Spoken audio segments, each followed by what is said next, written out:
like to welcome to the show Christopher Kerr. How you doing, Dr. Chris? I'm good, doing well. Thank you very much for having me.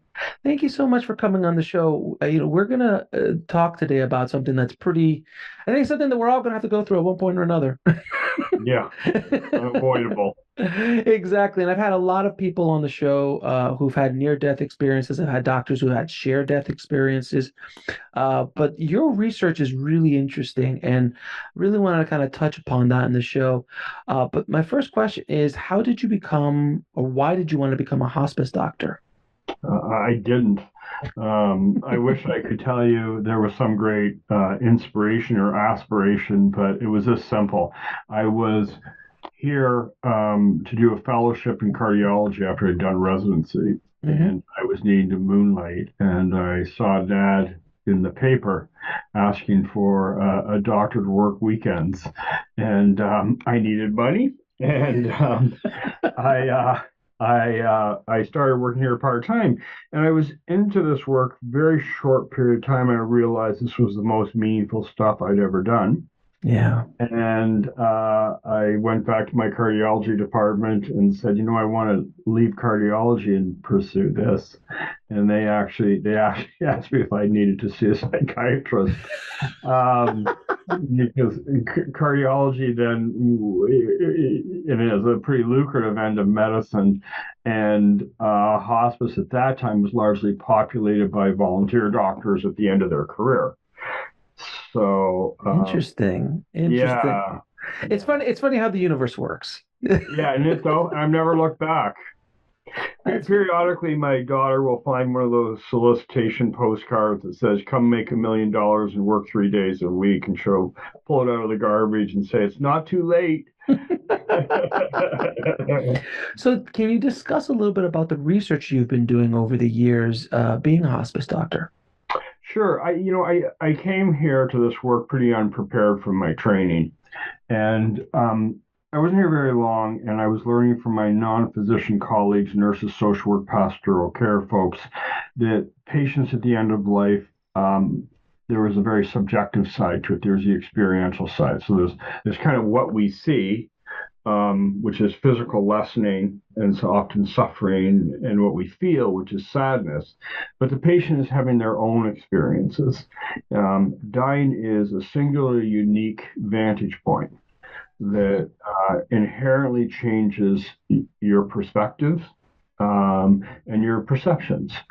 So when you look beyond the veil of the obvious, which is again this physical debility and symptology, and started asking people what they were experiencing, you find out there's another thing happening. And what I learned from my non-physician colleagues was that it was very common for people at the end of their life to have very intense dream vision experiences. Dying is essentially progressive sleep. So you're in and out of sleep states, kind of got a foot in two worlds. And people who even don't normally dream were reporting these very vivid experiences. And what impressed me was how profoundly comforting they were, and they gave such meaning. And kind of what happened was I was trying to teach this to medical residents and students, and the response I got was, well, there's no real evidence for this, and they kind of put it in a bucket of confusion and whatever. And it really frustrated me because it clearly had meaning to the patient and their loved ones. Right. So originally I did the research, um, uh, just to give it validity. So this is a university monitor research project. We had to rule out confusion, make sure people were cognitively intact, aware, all those things. You had to sign consents, and we started interviewing them. And knowing that seeing is believing, we also started filming them. Shoot ahead 20 years, and we published, I don't know, 7, 8 papers on it, a book, a PBS documentary, and we were part of a Netflix docu series. And what's fascinating is there was very little response in the medical world, but the non-medical world, it's gone around and around the world. Can I ask you, why is it that the medical establishment just doesn't want to listen to anything that's outside their box? And then that goes for so many different things, whether it could be, natural remedies that might have some help, like, just even Chinese medicine from 3,000 years ago, or other things that are outside of their box. And this is another obviously box that's outside of what they're normal. Why is the establishment so I, rigid? there are a couple of reasons. One is this wasn't true 100 years ago.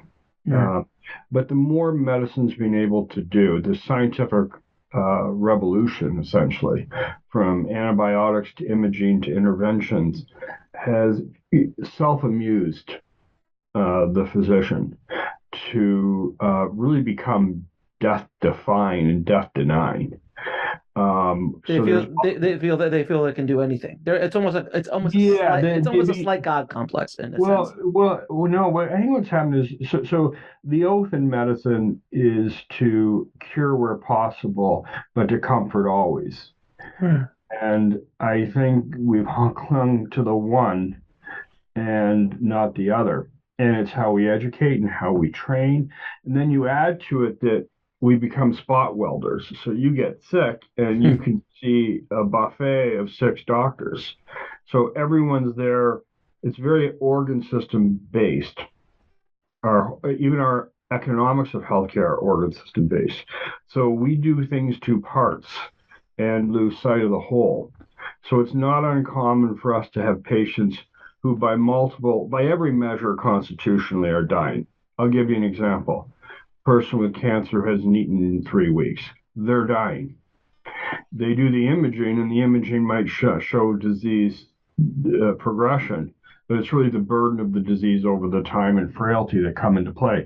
So it's not uncommon to see physicians prognosticating off of a scan that doesn't consider they're looking at an organ but doesn't consider the body that the organ's in Mhm. or the patient's wishes. Right. It's almost Right? irrelevant. Yeah, it becomes irrelevant. So we've lost our ability to look at the totality, not only the person, what's happening to them in the fullest sense, but what considerations. Some people are just tired. It's a lot of energy to fight illness. And you're 88, you can't get up anymore. It's easier not to do than to do. So if we treat numbers and treat pictures and treat parts, you can miss the forest for the trees. Very, that makes sense. That makes absolute sense. Now, you discussed visions and dreams. Is there a distinction, in between the two? Yeah, and both are inaccurate, actually. It's the only nomenclature we have. So we've done this with now 1,500 patients and families. And in our first study, we did interviews of them daily, surveys of them daily until death. So this is several weeks and months before death. And not the last moments when people are clearly often confused or deoxygenated. And what they will tell you is, yeah, I don't normally dream. This was different. When ask them to scale the realism of it, it's usually 10 out of 10.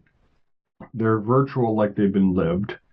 They come out with a sense that it happened. And of course, they're thematically, the content isn't random. You know, Overwhelmingly, it's about people who they've loved and lost. So we looked at this as people, what changes occurred as people who got closer to death. And what happened is they stopped dreaming of everyday events and started experiencing people who were most important to them. And time didn't seem to matter. So they could have lost a parent 8 decades ago, but they were tangible to them. Very little said. There's a lot of difference between what I understand about near death experiences and these events. So Hmm. this isn't a trial run. Hmm. These people are actually dying. Very little is said. They don't need a lot of interpretation. They're not looking for metaphor. They're just given an understanding. And the predominant themes are themes of love. The people who condition their love are often removed, so it could be one parent present and not another. Whatever injury you had, that could be you lost a child. That comes back to we've had many veterans who had survivor's guilt that gets addressed. Um, we've all been harmed in one way or other for having lived, and we seem to get put back together through these experiences. And so the life you led gets kind of validated. And inversely, the fear of death seems to lessen. And when we ask them to measure comfort from these experiences, whether they're comforting, discomforting, either, the actual comfort level goes up. So as they approach death, so there's an increase in frequency, intensity, and the comfort given. Now, you say most. Are there any negative experiences, like they're Yeah, having nightmares or, just horror, but like not good? yeah. It's we were pretty naive because we measured comforting, not neither, whatever. And about 16% of people have a non-comforting experience. But it's really interesting is those are often the most transformational or meaningful. And some of this is captured on film, which is really wonderful to see. So I'll give you an example. We had a guy who was in his 40s who had spent most of his life in and out of in prison, more in prison than out. He had drug addictions, and he had head and neck cancer, and he was dreaming. And then we caught this on film by accident. Really, we're just interviewing for another topic, and he's joking. He was very jovial. He's one of these guys who couldn't afford to live with regret or look backwards.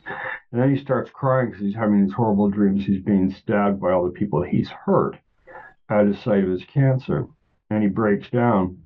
But then when he comes out of it, he asks to see a daughter that he wanted to express his love towards and apologize. And after that, he slept. So these dreams don't deny life. We had a mother whose worth was questioned because two of her kids were in prison for drug-related offenses. And in her end of life, she's back in her home in Puerto Rico, and her parents come to her and tell her what a good mother and what a good person she was. So, again, they're not denying that bad things and painful things transpire, but they address them and soothe them in a way that's very interesting.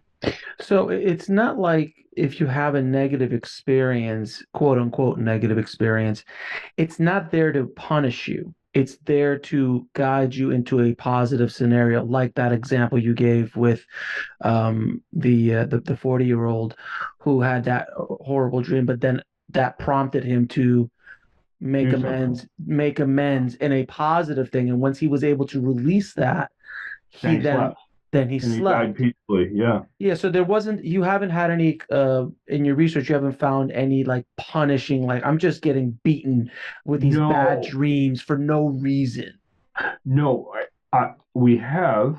I talk about the most powerful one in my TED talk, the where a guy um, he had been involved in the invasion of Normandy at the Oh, age of wow. 16 or 17, Oh, Jesus. and his whole life had been he'd been suffered with PTSD. And he never got help, and he kept it all to himself. His wife knew because he'd scream in the night.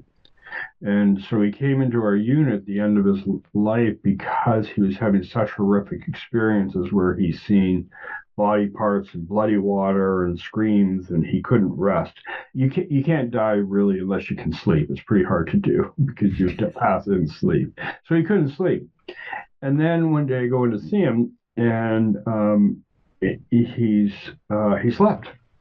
And I said, well, what'd you dream about? He was in our study. He goes, well, I had a great dream, he said, where I relived the best day of my life, which was the day he got his discharge papers. And he said, and I had a really good dream. He said, I was on a beach, presumably Normandy, and a soldier who he didn't know came up to him and said, now we're going to come get you. Um, so that sense that he abandoned people had kind of gone full circle. And he slept peacefully after that, and he died peacefully. So Uh, it seems that these dreams and or visions are helping the process along, and in many ways a blessing for people who can go through this process, because it's kind of like it's a longer runway to the end of life, as opposed to someone who just gets shocked or gets killed instantly or something along those lines, or has a heart attack or something like that. They're kind of preparing, and they're like working out business, if you will, that they've had in Yeah, life. yeah, exactly. And we actually did a really interesting study where we this whole notion, first of all, that you're passive to the process, or that there's nothing to be learned from a negative experience. This isn't true. So we took dying, and there's actually an inventory to measure something called post traumatic growth. So the idea, for example, you go into war, and we all the negatives are obvious, but is there positive elements to it? And that's what we found in dying. So people who were dying, who were having these experiences, when compared to people who weren't, were were adapting, were learning, were gaining insight, and it was measurable right up until the very end. So yeah, there's this other side to it. Basically, because you're dying doesn't mean you've stopped living, and you do intense living in that latter period. And it kind of makes sense. You go, you knew you were dying. Yeah, your worries and focus and concerns are on affairs and other people and your own mortality. But as you actually get close to it, you're looking back on the life you've led, and you're extracting from it the things that come to surface are actually overwhelmingly positive and affirm life, rather than deny it. They don't deny death. That's what's really interesting. They don't come out of these experiences, so you're not dying. You're dying, but you're doing so with a better sense of meaning. Did you find that most, if not all, of the patients that you researched or studied had a less fear of death? Yes, yeah. And Nobody became more fearful or went in, No, we terrified. didn't. We didn't measure fear per se. That's actually interesting. You're asking. That's what we're in a study doing now. How does it change their kind of existential view? Hmm. Um, what was expressed to us, and it was quite the opposite. And this is what's so powerful about the patient videos, for your audience to see them, because they what comes out in abundance is they're not fighting the dying of the light stuff. They're actually trying to get towards, not away from. So there's a great lady in the video who had lost her daughter and her husband, and days before death, she's just sitting around the kitchen table. Nobody's talking, but she feels them, and it gave her a sense of warmth that was beyond description. And that's what she wanted to return to. Now, with that said, I mean, like I said at the beginning of our conversation, I've spoken to a lot of near-death experiencers and doctors and loved ones who've gone through shared death experiences. Did you, in your studies and research, find any of these dreams were aligned with what is considered a near-death experience, or like those kind of story elements or tropes of near-death experiences, the tunnel of light, seeing your relatives there, I'm coming to take you. Are these kind of things, did you see any of this in your research? Not a single one. Interesting. I'm doing this for 23 years, Right. 24 years, So and it's a different phase, a different yeah, thing. and it just makes sense. I mean, people who have near death experiences, again, I just have a layperson's understanding of it, right? They seem to almost be structurally changed. Completely. Yeah. They come back with a different view. They see the world through a different lens. They often feel compelled to change. Hmm. Uh, Often compelled to write a book. They become prophets, and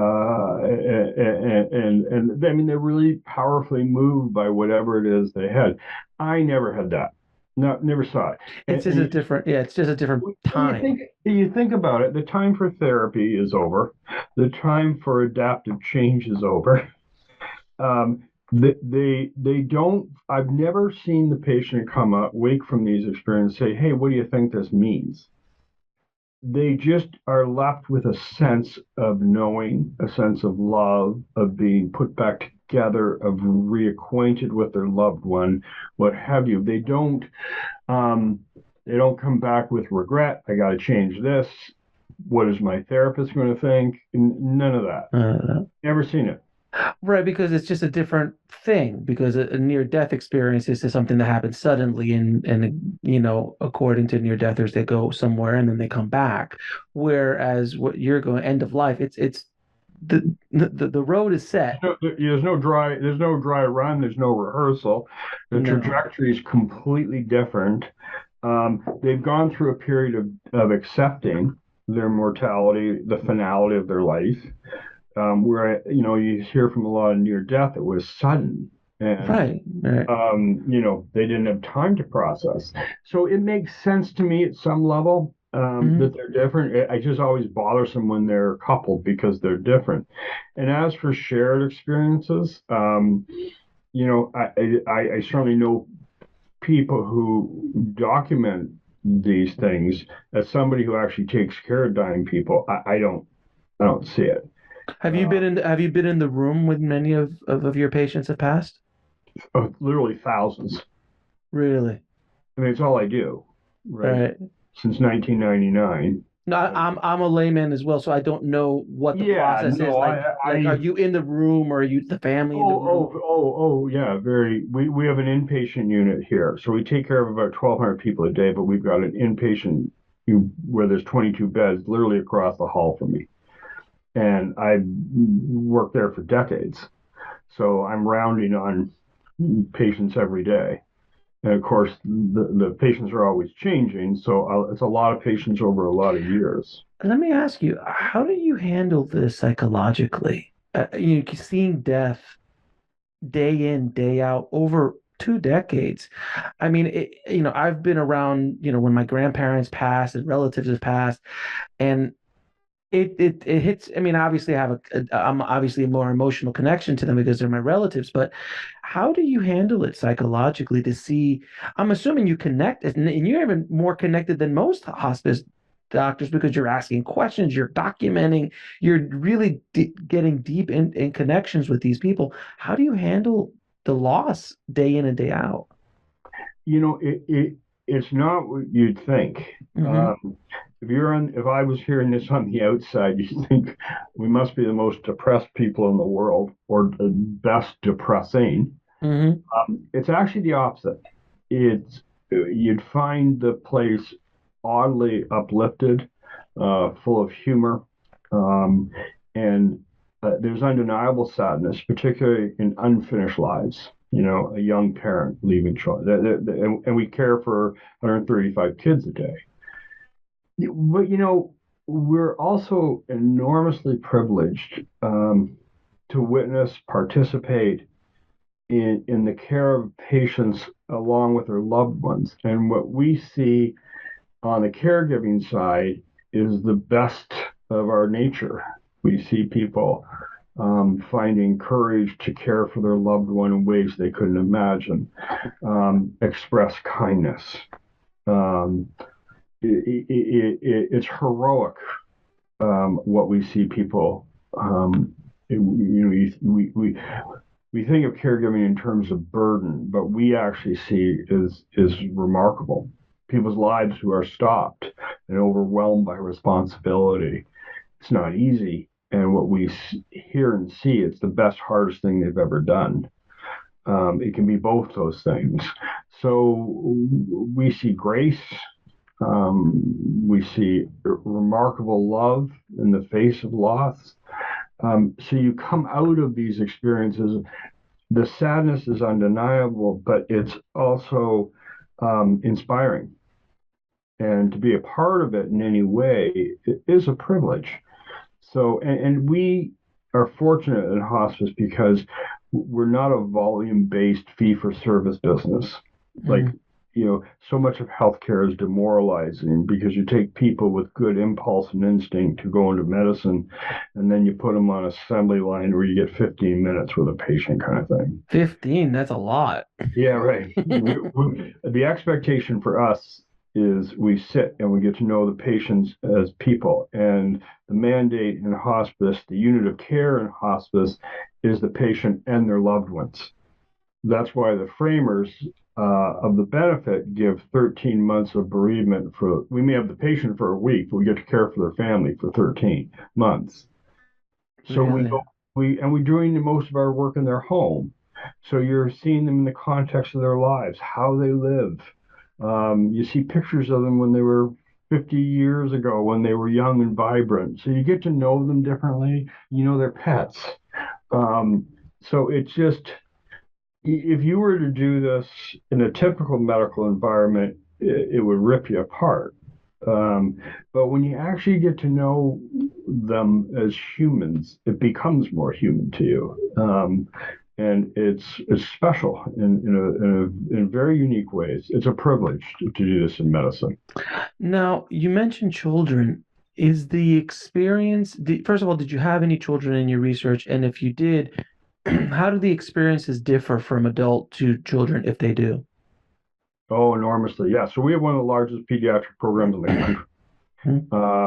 And it's a chapter in the book. We published a paper on it. It's in both the PBS documentary and it's in the Netflix series. They're in them. And so, yeah, we've done a lot of work with kids. And kids do this entirely differently. They don't have, they may not necessarily have a concept of finality or of even mortality. Um, they live in the day, but they may not have known someone who's died. So who comes for them, kind of thing, right?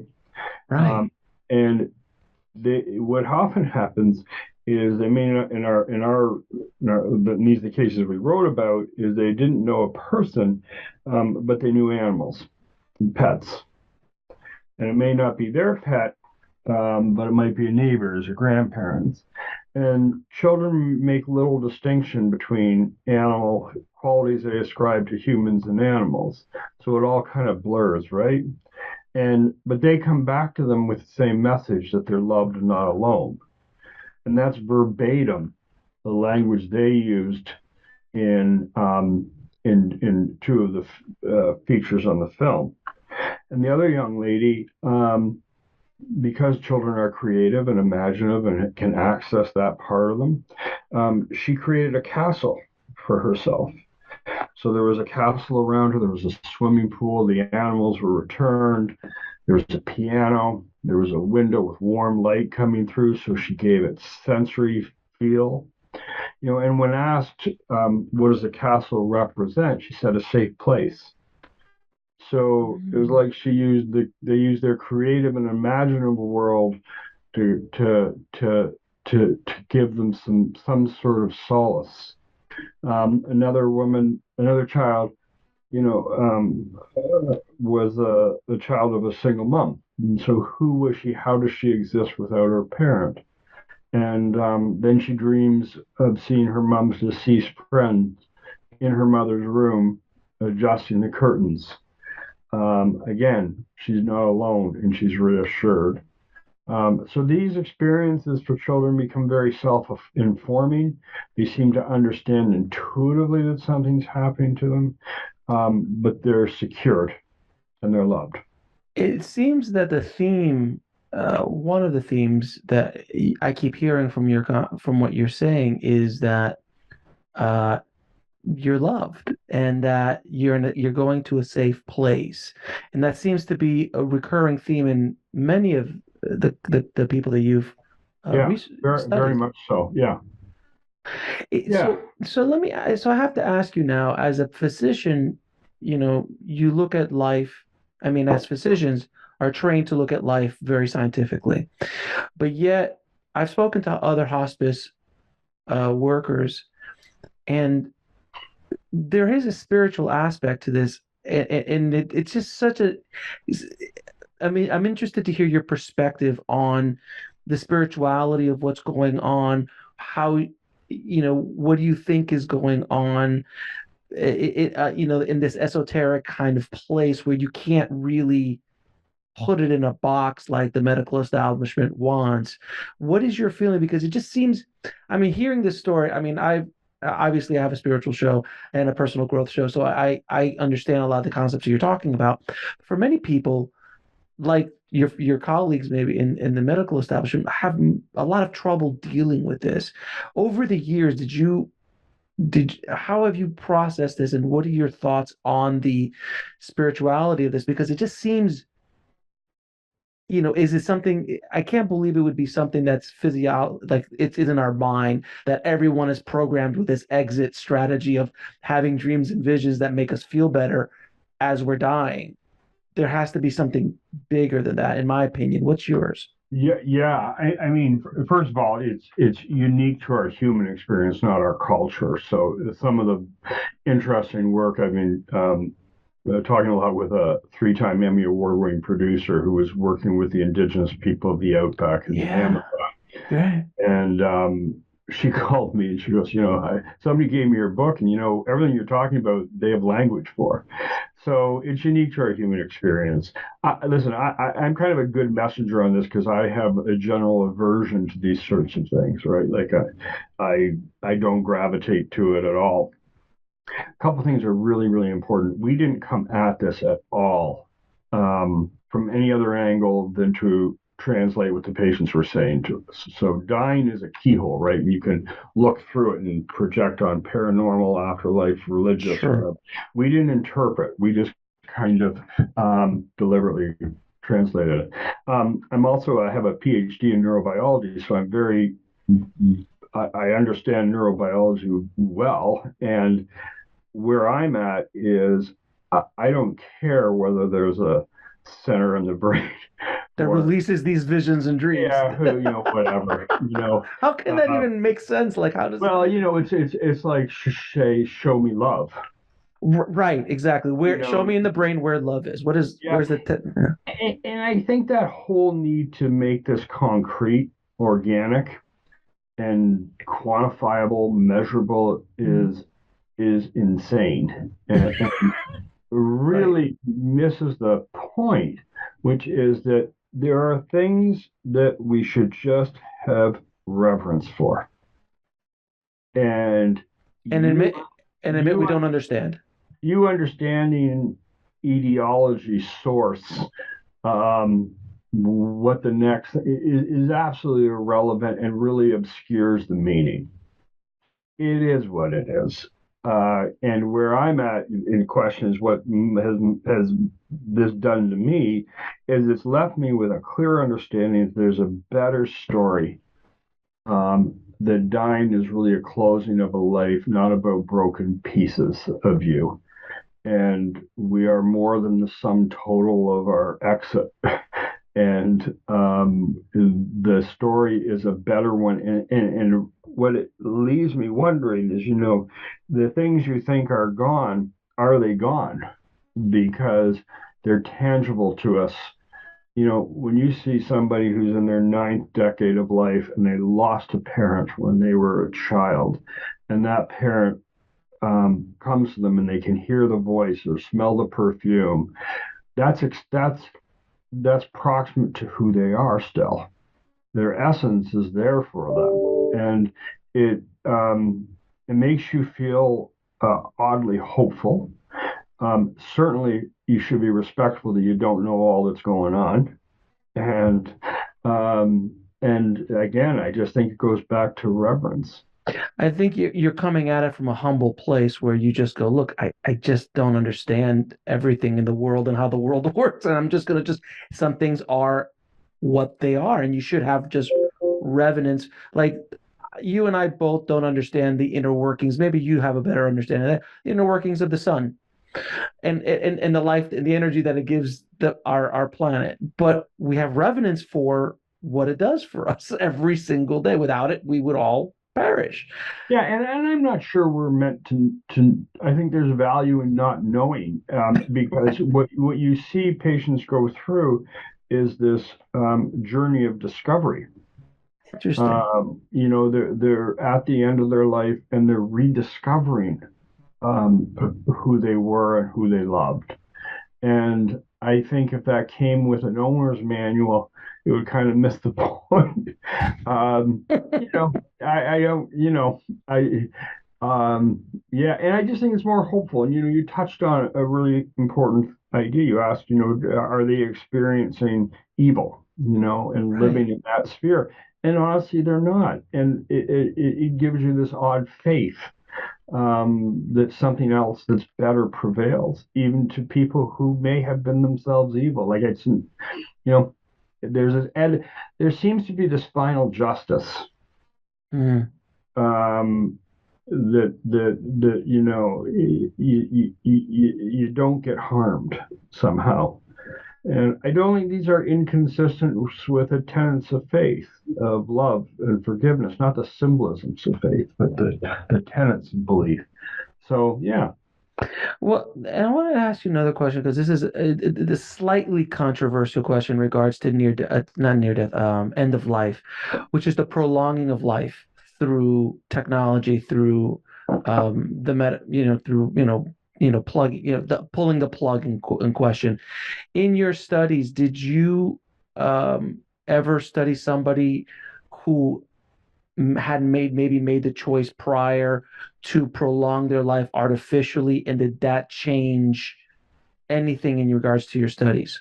No, I can't say. And I guess there's an inherent bias in our work as they're in our hospice program. So they've already, they've acknowledged There, their there. dying. Yeah.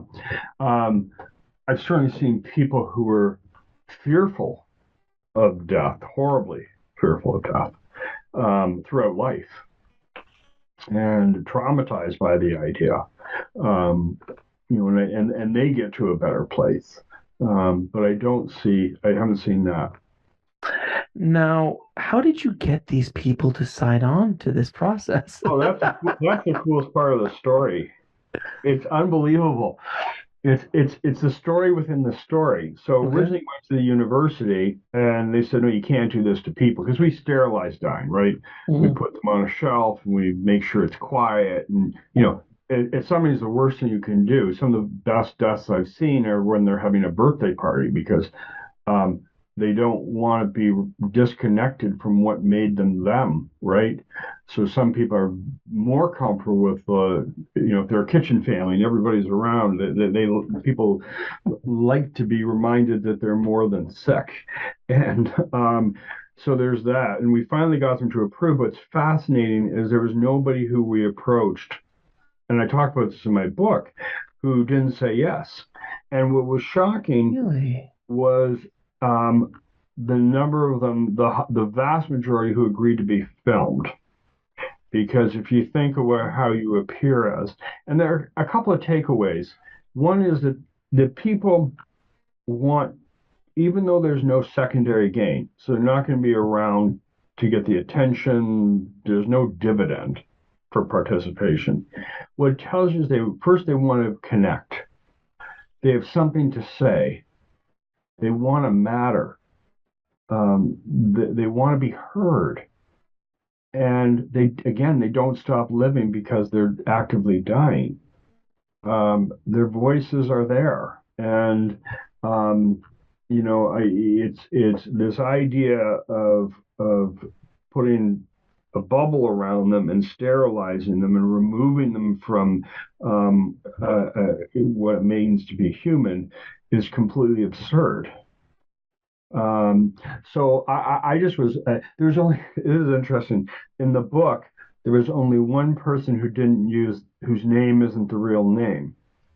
Everybody wanted, yeah, go ahead, and they were airing really the real stuff of having lived, right? Because that's part of their stories was we were introducing them as people. The exception was a person who turns out wasn't abused by a family member, and the children didn't want that out there because there were other family. There was an aunt, a relative of the abuser, and they weren't trying to protect her. She comes in and says, we probably shouldn't use it because I want to protect his children. So they were both They were both they're both holding a secret, not knowing that the other side knew. So that's the only person whose name isn't real in the entire book. They who they were, and I can't believe the number of people we have who've just filmed. Really? Oh yeah, Well, days before death. Yeah. so in all of these years that you've been doing this, are there any stories or any lives that really stand out to you? The experience of their end of life just sticks to you in a way that Oh others. yeah. Yeah, yeah. The most moving ones for me um, were the ones who had what I for me is unimaginable loss. Loss of a baby. A wound from which you don't recover from. And you're caring for somebody like that at the end of their life, and you can treat things, but you can't treat those spiritual wounds. And I talk about this in the book. This is the case that actually got me really motivated. Was we had a woman who was sharing all these experiences she was having at the end of her life with her children. Her children were really interesting, all very artistic, all very open-minded. And then she starts holding a baby and who she called Danny. And none of the four kids understood the reference. And she's cooing the baby and talking to and kissing it. And the next day, her sister came in from out of state, and the children relayed a story. And the sister says, "Well, actually, that's her first baby who she lost." And the pain was so deep, she could never really talk about it in life. Yet here it is full circle, and she's at the end of her life. And she's again kind of put back together with the presence of her child. Um, and again, it just felt just um, and fair that and we see this. They've lived their lives and they have these wounds, and before they leave us, they're given some kind of peace. It's about cleaning up the business of life Yeah, in many ways. It's like just closing all the chapters that are open, all the books are open, different things, and just kind of like, okay, it's like you've packed away everything, everything is good, everything's clean. Now it's time. You're good. You can move forward, yeah, basically. yeah. And the effect for the family just completely redefines death, right? It goes from being something empty and without any redeeming value to, well, it doesn't feel like nothing's this. Mom is okay in there because we all worry when you see someone in bed, what are they actually experiencing? And we've done studies on the bereavement and people who witness this. It has enormous measurable benefits to grief and grief processing, which just makes sense.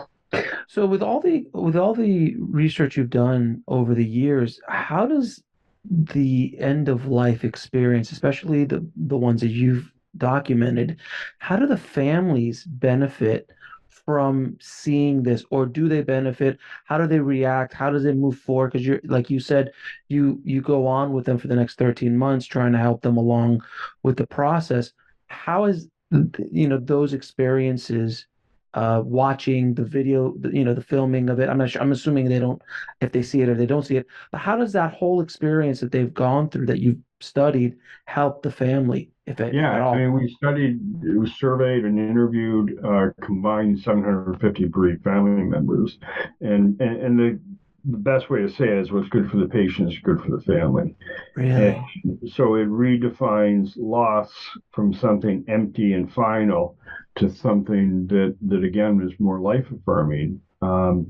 When we measure the process of grieving, they're able to remember and recall better. They're less harmed by, so dying isn't seen as horror and suffering. It's seen in another context, or at least there's another dimension to it.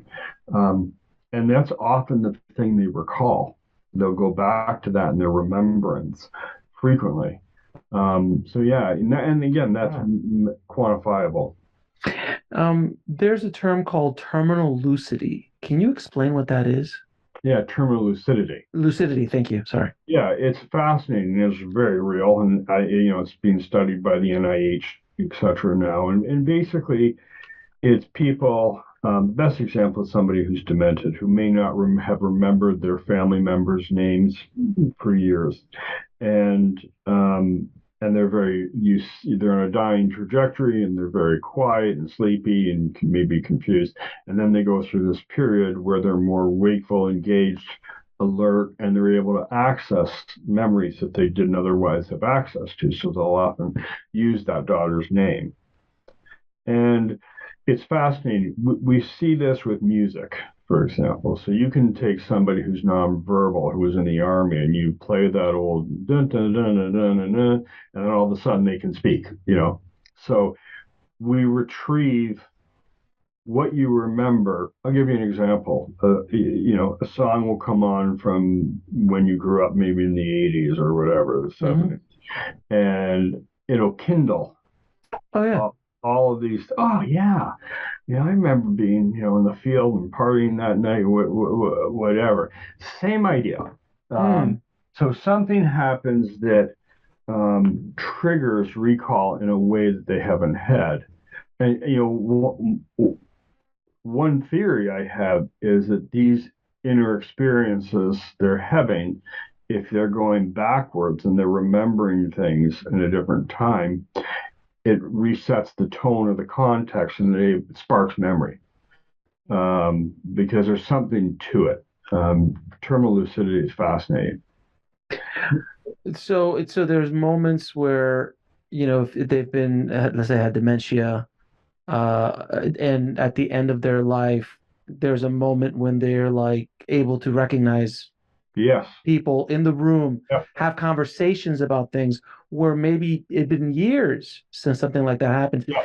That's fascinating because, from my understanding of these, dementia and Alzheimer's, it's the brain is degrading. It's literally the connections Yeah, it's are progressive neurodegeneration. right. So then there But is no imagine a circuit board, and you got a light bulb over here, right. and there's one wire that we typically use to fire up the light bulb, but there's all these other pathways.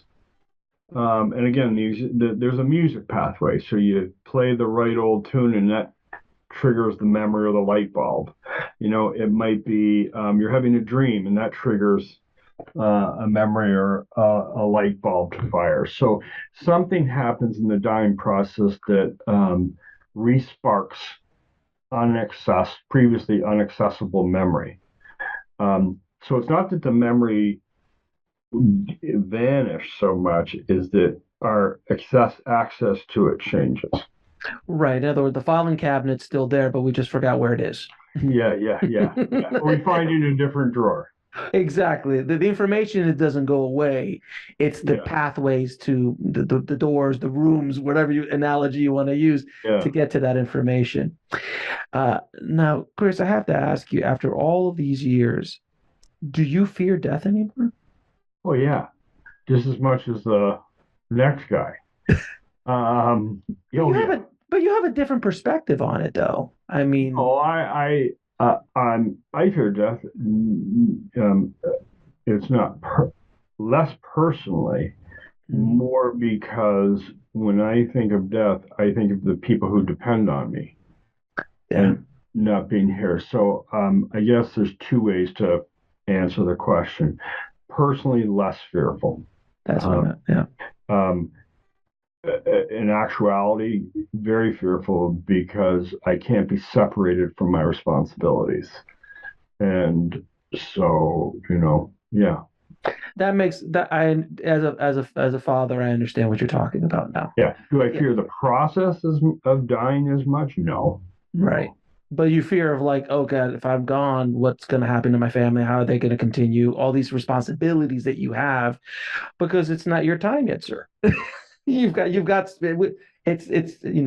we got work to do here, sir. Yeah, I hope. We all hope and pray, right? Like they say, everybody wants to go to heaven, but just not right now. Exactly. Now, tell me about the work that you're doing at the Hospice Palliative Care of Buffalo. Well, I'm the CEO here, but I'm also a doctor, and we do a lot of research. And so one of the areas we research is this area. We actually publish and study a lot of things, but this is the one that's gotten so much attention.